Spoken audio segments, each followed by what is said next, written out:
ನಮ್ಮ ಜೊತೆ ಮಾತಾಡಲಿಕ್ಕೆ ಎನ್ ರವಿಕುಮಾರ್ ಅವರು ಇದ್ದಾರೆ. ಸರ್, ಪರಿಷತ್ಗೆ ಈಗಾಗಲೇ ಮತ್ತೊಮ್ಮೆ ಆಯ್ಕೆಯಾಗಿದ್ದೀರಾ. ಈ ಬಾರಿಯ ತಮ್ಮ ಛಲ ಹೇಗಿರುತ್ತೆ, ತಮ್ಮ ಕೆಲಸಗಳು ಹೇಗಿರುತ್ತೆ ಸರ್? ನೋಡಿ, ನಾನು ಫಸ್ಟ್ ಆಫ್ ಆಲ್ ಭಾರತೀಯ ಜನತಾ ಪಾರ್ಟಿಯ ನಮ್ಮ ರಾಷ್ಟ್ರೀಯ ಅಧ್ಯಕ್ಷ ಆಗಿರ್ತಕ್ಕಂಥ ನಡ್ಡಾಜಿ ಅವರಿಗೆ, ನಮ್ಮ ಹೆಮ್ಮೆಯ ಪ್ರಧಾನಮಂತ್ರಿ ಮೋದಿಜಿ ಅವರಿಗೆ, ಗೃಹ ಮಂತ್ರಿ ಅಮಿತ್ ಶಾಜಿ ಅವರಿಗೆ, ಯಡಿಯೂರಪ್ಪ ಅವರಿಗೆ, ನಮ್ಮ ವಿಜಯೇಂದ್ರ ಯಡಿಯೂರಪ್ಪ ಅವರಿಗೆ, ಮತ್ತು ನಮ್ಮ ಕರ್ನಾಟಕದ ವಿಪಕ್ಷ ನಾಯಕ ಆರ್ ಅಶೋಕ್ ಅವರಿಗೆ, ನಮ್ಮ ಕೋಟಾ ಶ್ರೀನಿವಾಸ್ ಪೂಜಾರ್ ಅವರಿಗೆ, ಸಂತೋಷ್ ಜಿ ಅವರಿಗೆ ನಾನು ಅಭಿನಂದನೆಯನ್ನು ಸಲ್ಲಿಸ್ತೇನೆ. ಎರಡನೇ ಬಾರಿಗೆ ನಾನು ಆಗೋದಕ್ಕೆ ನಮ್ಮ ಪಾರ್ಟಿ ನಂಬಿಕೆ ಇಟ್ಟು ನಿರ್ಣಯವನ್ನು ಮಾಡಿದೆ. ಕರ್ನಾಟಕ ರಾಜ್ಯದ ಹಿತದ ದೃಷ್ಟಿಯಿಂದ ಏನು ವಿಧಾನ ಪರಿಷತ್ನಲ್ಲಿ ನಾನು ಧ್ವನಿಯನ್ನು ಎತ್ತಬೇಕು, ಜನಪರವಾಗಿ, ರೈತರ ಪರವಾಗಿ, SC ST OBC ಗಳಿಗೆ ಆಗ್ತಕ್ಕಂಥ ಅನ್ಯಾಯಗಳ ವಿರುದ್ಧವಾಗಿ ಏನು ನ್ಯಾಯಯುತವಾಗಿ ಧ್ವನಿಯನ್ನು ಎತ್ತಬೇಕು, ಖಂಡಿತ ಧ್ವನಿಯನ್ನು ಎತ್ತೇವೆ.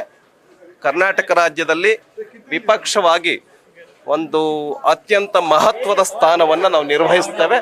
ಅದರೊಳಗೆ ಯಾವುದೇ ಕೊರತೆಯನ್ನು ನಾವು ಮಾಡೋದಿಲ್ಲ.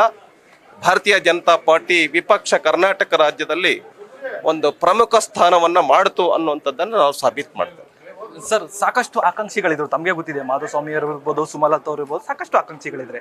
ರವಿಕುಮಾರ್ ಹೊರತಾಗಿ CT ರವಿ ಅವ್ರಿಗೂ ಕೊಟ್ಟಿದ್ದಾರೆ, ಜೊತೆಗೆ ಮಾರುತಿರಾವ್ ಅವ್ರಿಗೂ ಕೊಟ್ಟಿದ್ದಾರೆ. ಅಂದ್ರೆ ಅವ್ರಿಗೆ ಏನಾದ್ರು ಕೂಡ ಅನ್ಯಾಯ ಆಯ್ತಾ ಅಥವಾ ಬೇರೆ ಅವಕಾಶಗಳು ಸಿಗ್ಬೋದು? ನೋಡಿ, ಅನ್ಯಾಯದ ಪ್ರಶ್ನೆ ಬರೋದಿಲ್ಲ. ಯಾಕೆಂತ ಹೇಳಿದ್ರೆ 3 ಸ್ಥಾನಗಳಿತ್ತು. ಸಾಕಷ್ಟು ಜನ MLCಗಳಾಗೋದಕ್ಕೆ ಸಾಲಿನಲ್ಲಿ ಇದ್ರು. ಆದರೆ ನಮ್ಮ ಆಲ್ ಇಂಡಿಯಾ ಭಾರತೀಯ ಜನತಾ ಪಾರ್ಟಿಯ ಅಧ್ಯಕ್ಷರು ನಿರ್ಣಯವನ್ನು ತೆಗೆದುಕೊಂಡಿದ್ದಾರೆ. ನಮ್ಮ ಕಾರ್ಯಕರ್ತರು ಅರ್ಥ ಮಾಡ್ಕೊಳ್ತಾರೆ, ಪ್ರಮುಖ ಕಾರ್ಯಕರ್ತರು, ನಮ್ಮ ನಾಯಕರು ಇದನ್ನ ಅರ್ಥ ಮಾಡ್ಕೊಳ್ತಾರೆ ಅಂತೇಳಿ ನಾನು ಈ ಸಂದರ್ಭದಲ್ಲಿ ಹೇಳೋದಕ್ಕೆ ಬಯಸ್ತೇನೆ. ಯಾರಿಗೂ ಅನ್ಯಾಯ ಆಗಿಲ್ಲ. CT ರವಿ ಅವರು ಬಂದಿರೋದ್ರಿಂದ ಮೇಲ್ಮನೆಯಲ್ಲಿ ಬಿಜೆಪಿಗೆ ಒಂದು ಬಲ ಆಯ್ತಾ? ಹೀಗೆ ಖಂಡಿತ. ನಮ್ಮ ರಾಷ್ಟ್ರೀಯ ಪ್ರಧಾನ ಕಾರ್ಯದರ್ಶಿಗಳಿದ್ರು, CT ರವಿ ಅವರು 4 ಬಾರಿ ಶಾಸಕರಿದ್ರು, ಸಚಿವರಿದ್ರು. ಪಾದರಸದಂತೆ ಓಡಾಟವನ್ನು ಮಾಡ್ತಾರೆ. ನಮ್ಮ ವಿಧಾನ ಪರಿಷತ್ತಿಗೆ ಒಂದು ಬಲ ಬಂದಿದೆ ಅಂತ ಹೇಳಿ ನಾನು ಹೇಳೋದಕ್ಕೆ ಬಯಸ್ತೇನೆ.